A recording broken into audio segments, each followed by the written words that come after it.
the Fading Flame games. The Fading Flame game, I should say.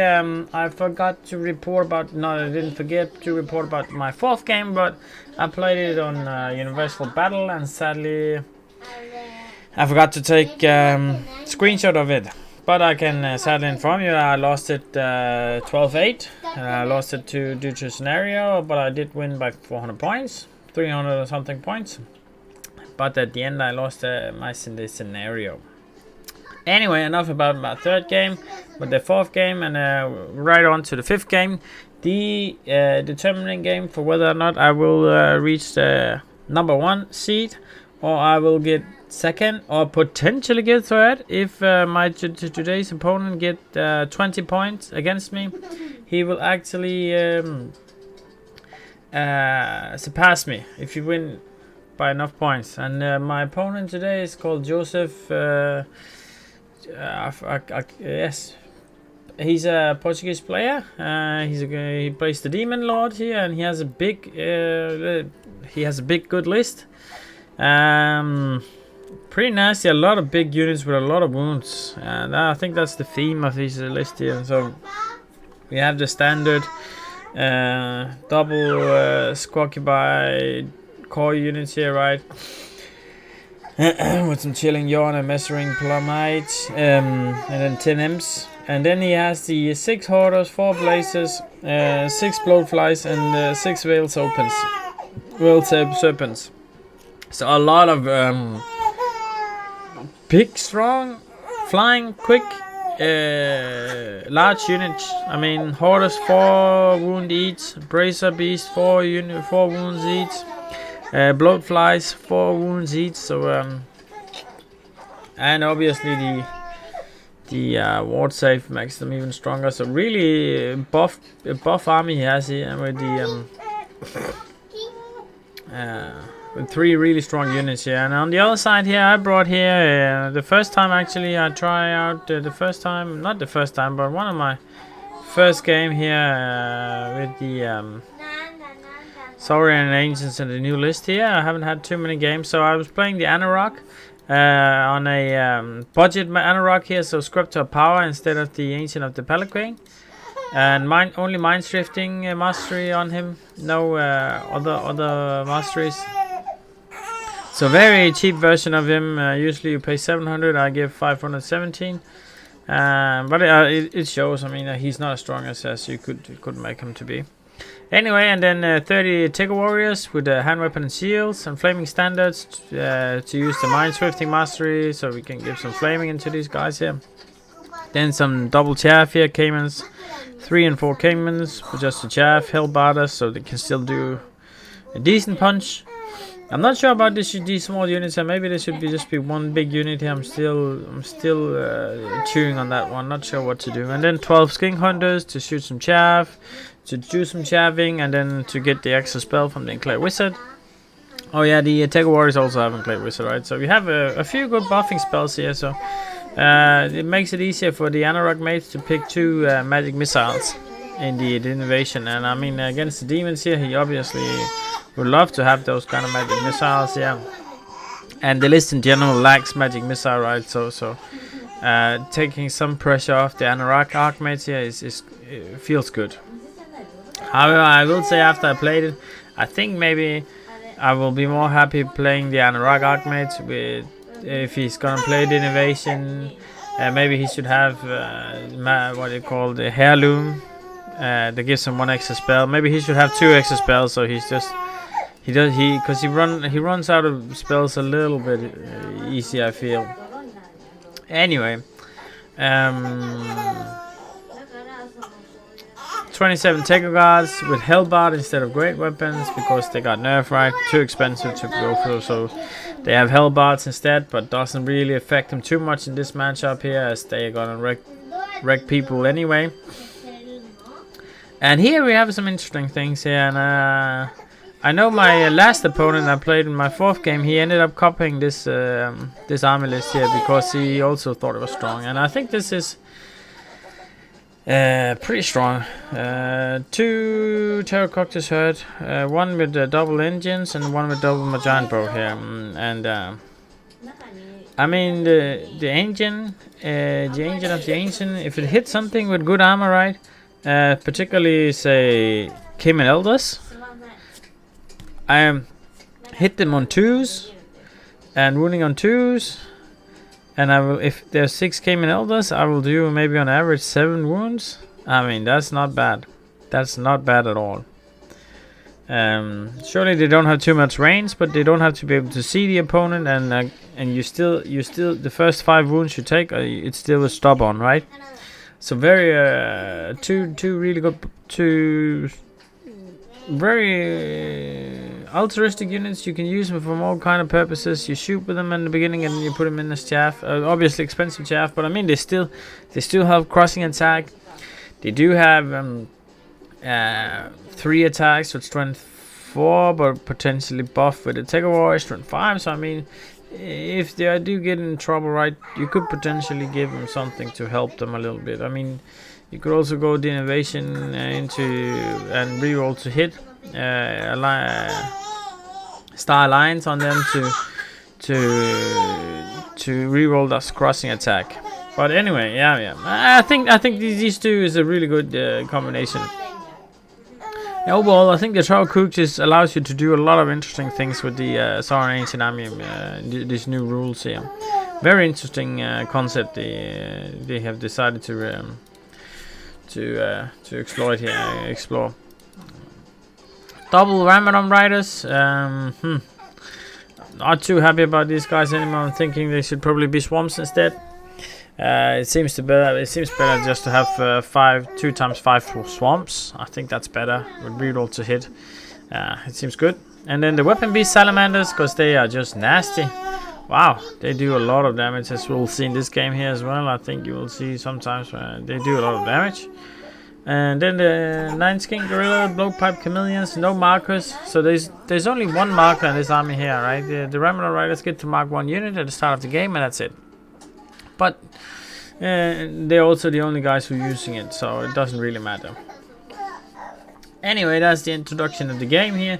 The mission was counter thrust and capture the hill, I believe it was. No, it was the one where you have to you gather point through the center.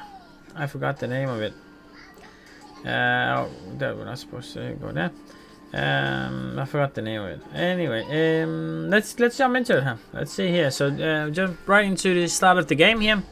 I obviously picked 2 magic missiles with my my Anorak mage, and he picked some combat buffs. He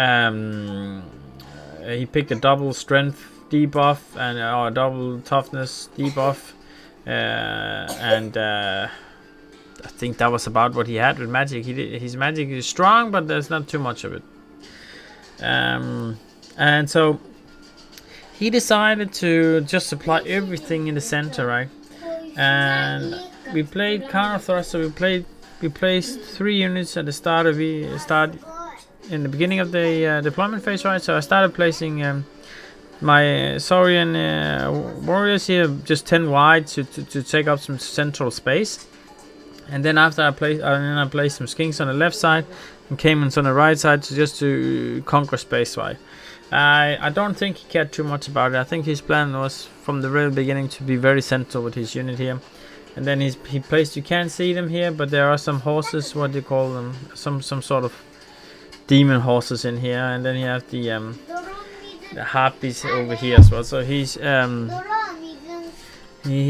lot of chaff on the left side here. And let's see here. This is my deployment after Vanguard and Scout. So I decided to try and infiltrate the left side here, because I figured that it would be difficult for me to navigate around the bloatflies with their flying with my 2 units here, and plus they had a good save, right? They saved pretty well against my my guys, so I figured, but actually the save was good as anyone else, but I ended up picking up here because I could also get rid of the chaff here earlier, I was hoping, and then maybe I could get a little bit easier access, get some better charges off here. Looking back at it, I am not sure it probably was not in the correct. I don't think it was a very good placement here. I don't really, looking back, and I don't really see what they're gonna do. They're gonna kill the chaff up here, and then they're gonna work on this, either the bracer unit here or the squonker boss, right? And I mean, it's not bad, but I have the salamander. The salamander could probably take this unit out on their own, and the double bowthrower units could probably also deal decently well with the bracer unit here, right? So I think like maybe you could have used them here on the hoarders, maybe to shoot them while chaffing them. That I would have probably liked more. But anyway, I went here, and let's see how it goes. So this is, let's see, I decided to go first. So this is my first turn, right?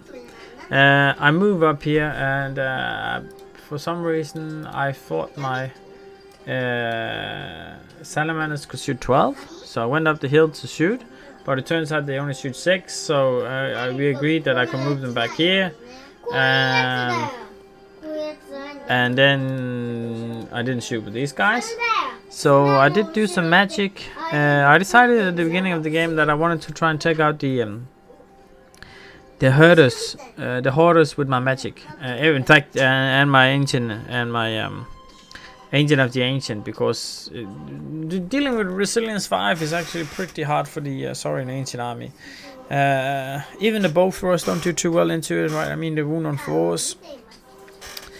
It's just not ideal, right? You want to shoot something decently. You wanna be able to use your D3 wounds, and if you don't wound, then it's sad. So I figured I wanted to use my Ancient of the Ancient on these guys here, and then try and shoot them with some magic. So this is the magic phase. The magic phase I got off. Well, in moving phase, I just moved. I tried to like make a flank him a little bit here, but not really flank him. More prepare for him not being able to move too much forward towards me. And I think I placed these guys here with an 11 inch of charge, so maybe 12 inches. And these guys here is outside charge range, and I couldn't get these guys into shooting range without him. I couldn't get out of their arc here, so they decided to retreat for now and see if they can find a better time to attack, or maybe if they can, then potentially move over here to work as chaff. Get some magic up my shooting phase. I decide to focus these guys here in my magic, and I don't think I get a magic missile up. I think I failed actually. I was just about to get through one of my magic missiles on the hoarders, but I rolled terribly. I had some really bad magic here, so none of my magic went off. And so shooting phase, I get the star lines right, and then shooting, I go for the my bowthrowers try and shoot the bracers. And how does it go? I can't even remember how it goes. Maybe I didn't even do anything. Yeah, so I did one wound. So his first turn, he's actually just moving everything back, and then he turns the squawker boss to look at my skinks over here, and that's it. Incredibly defensive here, and he doesn't have any good magic missiles, right? So it kind of ends up just like his turn ends, and he doesn't really do anything. So my turn 2 here. I decided to decide to move forward here a little bit here with my chameleon skinks here, and I decided to move my caimans into the scoring zone here. I needed to be within 6 here, right? Which forced me to be within a 10 of a charge from these brazen beasts here. But I thought that would be okay, because I mean it's a 10, right? You don't always roll a 10 plus in your charge. There are striders, right? But I figured I would take the chance, because if I didn't put anything in here, then he could just take the objective for free. And if I did put something, I will at least force him to move closer to me, right? Which I wouldn't mind, because then my salamanders could maybe move past here and start to getting some good flank charges here. And I would have loved to have him to break up this very cramped field here a little bit, so I tried to push him forward a little bit, and by that meant that I had to do this 10-inch charge. Take this 10-inch charge here. And then I make a minor mistake here. I also place these guys here 10 inches away from this is a 10-inch charge as well. Not a 10-inch, but a 10-roll charge. Because I wanted to, I think I agreed a little bit, but I wanted to try and do as much damage to these prays as possible, right? So right now I can hit with both of my chameleon units here, and my bow thrower here. So I think I should be able to do some decent damage on him here. And in the magic phase here, how did the magic phase go? So this is after the shooting phase, I can see. But so yeah, the magic phase here, I do get off the star lines on my bow throwers again, and I managed to do like 8 wounds on these guys here, right? So now there are not too many of these guys left, right? They shouldn't be that much of a threat anymore, or at least I would like to think so. But looking back at it, if you look at it, right, they have some really delicious charges here. If they do manage to get this 10-inch charge, then they hit these guys here, and I mean with impact hits and what 5.5 attacks, they're probably gonna kill these guys here and run into these Terran Riders, locking up my tower, locking up my my Saurian units here, and potentially if they, cause he charges his turn, right? Then he overruns us in my turn. He fights them, kill him, and if he kills them all and he's in my turn, then he can reform. Look at this way here, and then he can look at these guys here, or he can look at these guys here, whatever he likes to look at it. So overall, even though there's not too many, these guys are very fucking strong. They can get in some really nasty position, right? So despite I killed 8 wounds of them, giving him this 10-inch charge here was, looking back on it, a very big mistake here. Because I mean, if you do get it right, then things just gonna look really dire. And if he doesn't get it, then yeah, I mean, I could just place them. I could just place them a little bit more back, or I could have chosen to flee when he charged, and then I would have to give up the objective, 1 point in the objective, but I would be able to stall him for 1 more turn. But let's see how it goes here. Let's see. I think I might have spoiled this one here, as you might have guessed. He do get the charge right, and this is not good. He does get the charge here as well with a squad combine as well. They needed a 10 as well, so two double 10 he rolled in the 1 turn of charge phase here, and I mean, yeah, that sucked. That was a little bit rough for me, and I guess the lesson learned here would be that you should go for 11. 11 seems long enough to discourage people from charging. 10 does not. So anyway, his turn here. He decides to stay fairly back again with his unit. He might use his blow flights over here. Let me see. No, he does not. He just stays very defensive here again. He moves into contest the objective here with his hoarders, and then he fights here, and then he obviously kills my poor chameleon kings here. Now these guys have to test on 6+ leadership. These guys still have 8 though, but yeah, the left side, the left flank here is falling. So at the end of his turn here, he reforms, and he reforms actually interesting enough. He reforms to look this way here, because they lost they failed their panic check, right? So they ran off here. So when it's gonna be my turn, I'm gonna be reforming then, and then he can prepare to charge them again, to take them out completely, right? I can see. I'm not against that, but I mean, like, they could also put a lot of pressure if they look this way here.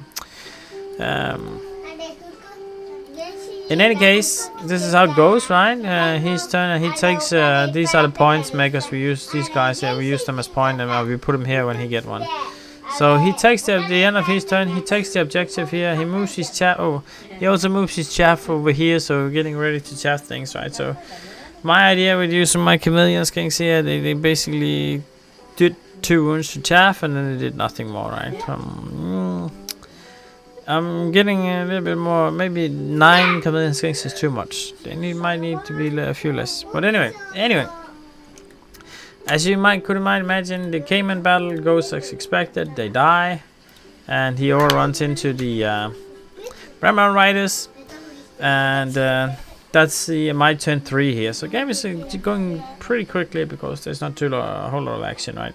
So my turn 3 here, I move up in range here with my Terracooktus here to get ready to starting sapping these guys here, right?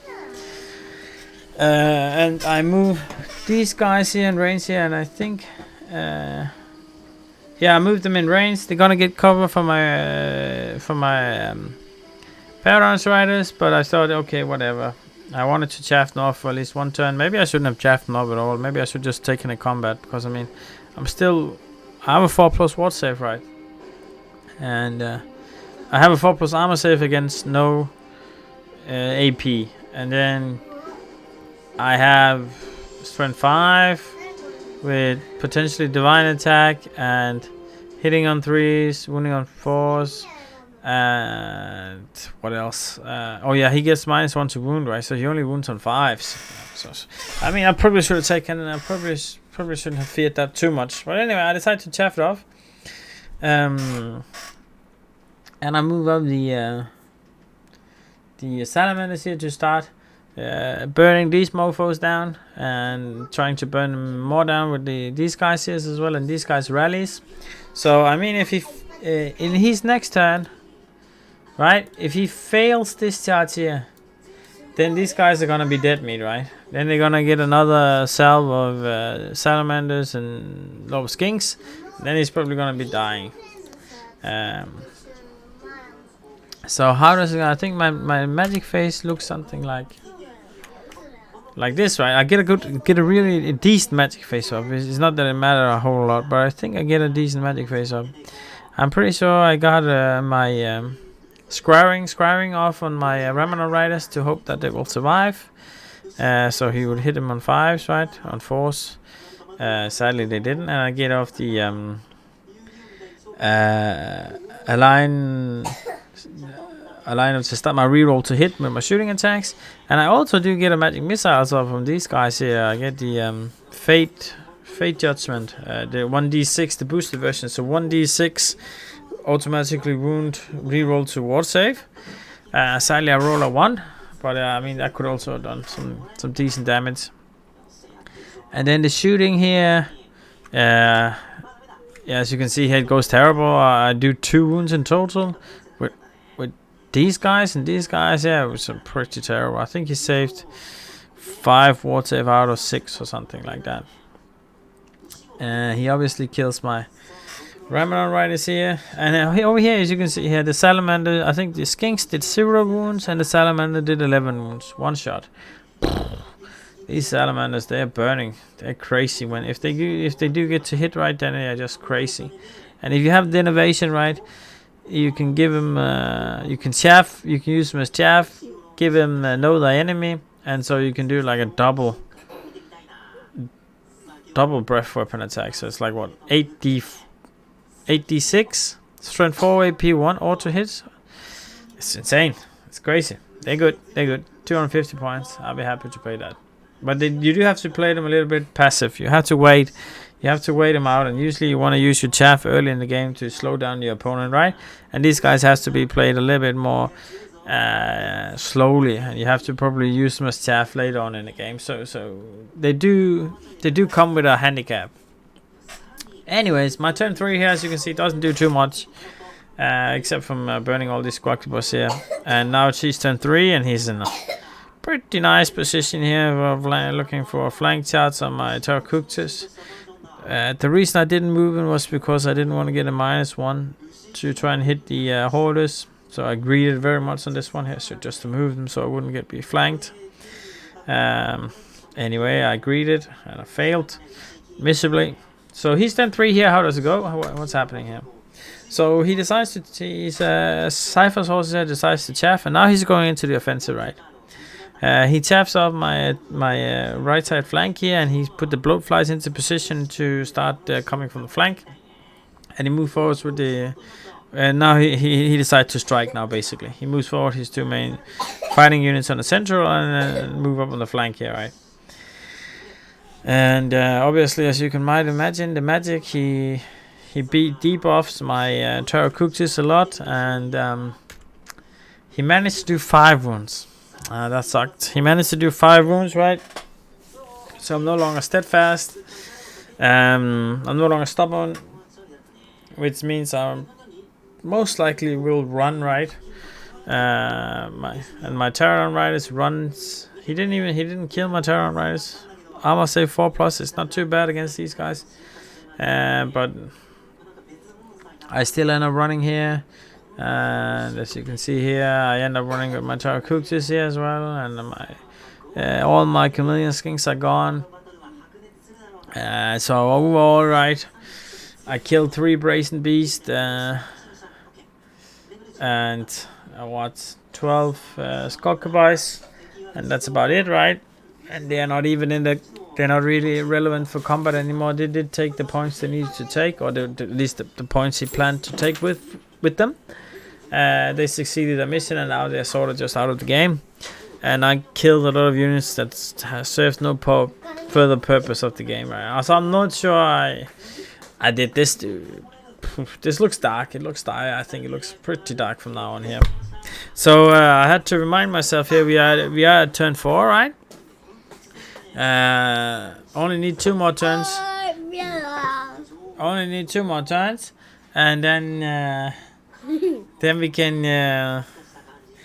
Then if I don't lose 20-0, I will still maintain my 2nd place in the league. So I remind myself of that, and I decide to try and hold on to my points here, to play a little bit more pussy. I agree that even though I will lose the objective, if I do manage to take down the Hoarders and the Bracers, and I don't lose my Temple Guards unit and my Saurian Warriors unit, then I'm good. Then I won't lose the game. 20-0, it would be like a 18-2 or 15-5 or something like that. Somewhere in between that area. So I decided to aim for that instead. Going into my turn 4 here. So the plan is obviously pretty clear. Kill the Hoarders. So this is the end of my... this is the beginning of his turn 4, but the end of my turn 4. As you can see here, I managed to do a decent amount of wounds on the Hoarders here. I moved my Salamanders up here to try and start flaming the Squawkabus to prepare them for when they're gonna hit my Saurian Warriors, right? I want to at least to get 1 shot off on these Squawkabine before they hit my Warriors down here. So I decided to sacrifice them just to burn them a little bit, so I potentially can create some sort of power play here in the middle before I get swarmed over. Obviously he bloatflies here, they charges the Caimans here, and I'm a little bit lucky here. He charged the Cayman, I run all the way down here, right, and he fails his redirect charge, so he can't charge the Tarakutis, which is nice, right? But I mean, even if he did charge the Tarakutis, right, he would either have to choose to chaff. He would have to choose to chaff me off with these guys here or these guys here, because I don't think these guys, or they could maybe actually. Yeah, I don't know. But anyway, he fails the redirect charge here, and nothing really happens. Oh, and then he decides to charge the this was a weird decision, right? He decided to, with his he had 4 Hoarders left, or was it 5? 4 Hoarders left, and he decided to charge the Tarakutis right here, right? And I'm wondering why, because I'm 2+ armor safe with resilience 5 against these guys here. I mean, they're not gonna do anything to these Tarakutis for quite a while, right? And I do have crossing attack, so I could potentially even win the combat. But I guess it was because he wanted to hold the hold me into the bloatflies could potentially arrive in the flank. But I'm not really sure what the idea was here. In any case, he obviously kills my Salamanders. He taps out my Teco Guard, so I can get into the flank from the to the Hoarders, and then he moves forward his unit here, his guys here, right? And he shoots, I think. What's happening here? So his turn, at the end of his turn, 4, that's about what's happening, right? He get a lot of magic off on my Terracooks here, but I do stop the most important. I stop the whatever that gives you a lethal strike on these guys here, right? So I don't really care about minus resistance and resilience, because they still have a 2+ swords, they still have a 2+ armor save, right? So I was yeah, and yeah, he only managed to, his 2 Deathbringer fathers here, they only managed to kill one of my salamanders, so I do get to flame these guys actually. But I failed pretty badly, and I don't flame too many of these guys. And I also try and shoot the... and then it's my turn, I guess. So my turn 5 here, right? I obviously charge the... but I do decide to charge the whatever they're called. Hoopies or whatever they are. And the reason I do this is because I wanted to open up the possibility for potentially charging one of these units here with my Tego Warriors, Tego Guards, because against these 3 units here, my Tego Guards will probably do fine. They probably kill any of these 3 units here if I do get the charge right. So I chaff off the Skunkabine here, and I think that's about it. Get off some magic. Scrying, make him a little bit harder to hit, but nothing that's really important. And as you can see here, this is how it ends, right? He started his turn 5. He moves down his Bloodflies to prepare the real good flank charge here, and he charges here the Squawkabine to prepare to hit one of my big blocks, right? So overall, I mean, still a drawish kind of situation we have here, and then this my turn 5, right? My turn 5 here. What's happening here? Yeah. So no, this is my turn 6, right? My turn 6 here. I decided to charge this unit here. And the reason I decided to charge here, I decided to charge both these units here, but the Tech Warriors need a 9, and these guys was auto. And I figured that even if I did get... These guys would definitely kill these guys here, but I figured if I would also get in with these, then I could place my army so forth that these guys here, this unit, my Tech Warriors would run into the flank of these guys here. And I thought that was tempting, so I charged with both of these units here, and it ends up looking like this, right? And I'm still within 12 of the Terracooks here. I turn my Terracooks around to look at the Bloodfly so I can use my parry. And I get a lot of spells up on my Tego Guard, so they're probably gonna win this battle here. As you can see here, they just took out all of them. But I took out all of them, and then I could decide to do the overrun, right? I could decide to overrun, which then I would hit these guys here. And it was kind of difficult, because there was 2 things in it. One thing would be that he couldn't move his Deathbringer over here to help these guys here with magic. He couldn't offer any magic assistance to his Bloodflies over here. So I could potentially do something positive here. Maybe win, maybe stay, or something could potentially happen, right? That was one of the things. The next thing would be, that's just a lot of points here. That would be the General, 2 Deathbringers, and the Imps unit here, right? It would be a decent amount of points to take. However, if I was to overrun here, right, I would be soaking up a charge in the flank from these Shepherds. And it would be his turn, right? So he get a free round of spells on me and on buff on himself or whatever. And クリスマスちょうだい。ついね。3回で休み保育園。好，很远的人。Got a little bit distracted there. Yeah, so I actually decided to go against it, to not do the charge here, because I mean you could probably have done something. Maybe I could have like overrun. Maybe these guys here could like overrun, and then these guys could maybe have reformed in like a really weird way. So if they were gonna charge, then they would only be able to clip off one of these guys here or something like that. Maybe it is a possibility. I really or maybe they could go like 10 wide, and then he wouldn't be able to land. But the idea was right that he still had an extra rank. Now that I think about it, isn't he like light troops? Let me just check if he's light troop. Cause oh my god, is he light troops? I mean, if he's, because what I feared was that he was normal hardcore troops that were scoring units that would take off my my ranks, and then my Saurian warrior, my Taker warriors could potentially just flee, right? That was the because I mean I was still gonna be against the double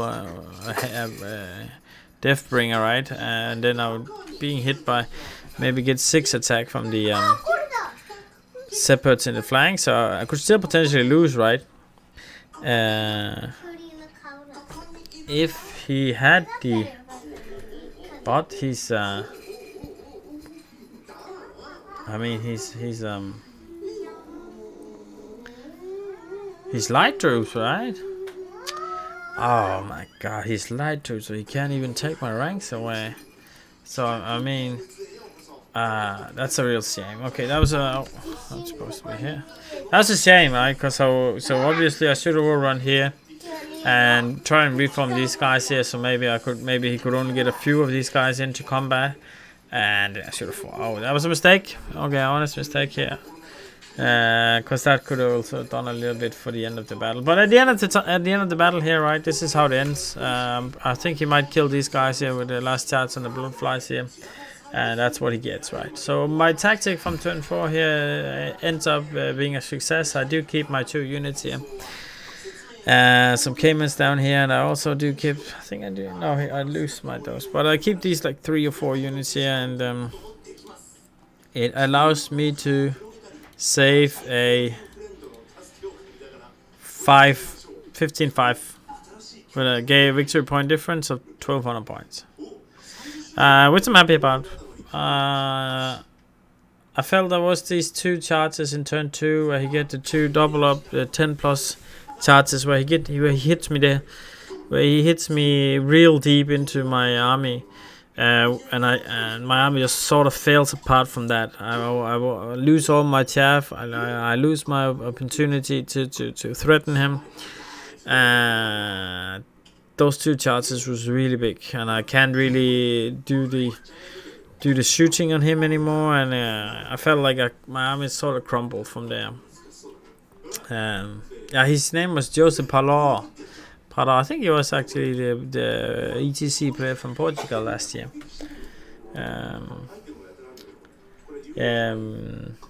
Yeah, but overall, happy about the game, because I mean, like at the end of the day, if you take a look here, at the end of the day here, this is the Parbot here. His list is a beast list. And so at the end of the day, I end up on the 2nd place here after 5 games, 71 points. I think, I mean, how many max points is 100, right? It's not brilliant, but I will take it. I think it was decent. And I did have some bad games. My game against Pablo was a tough one as well. I played the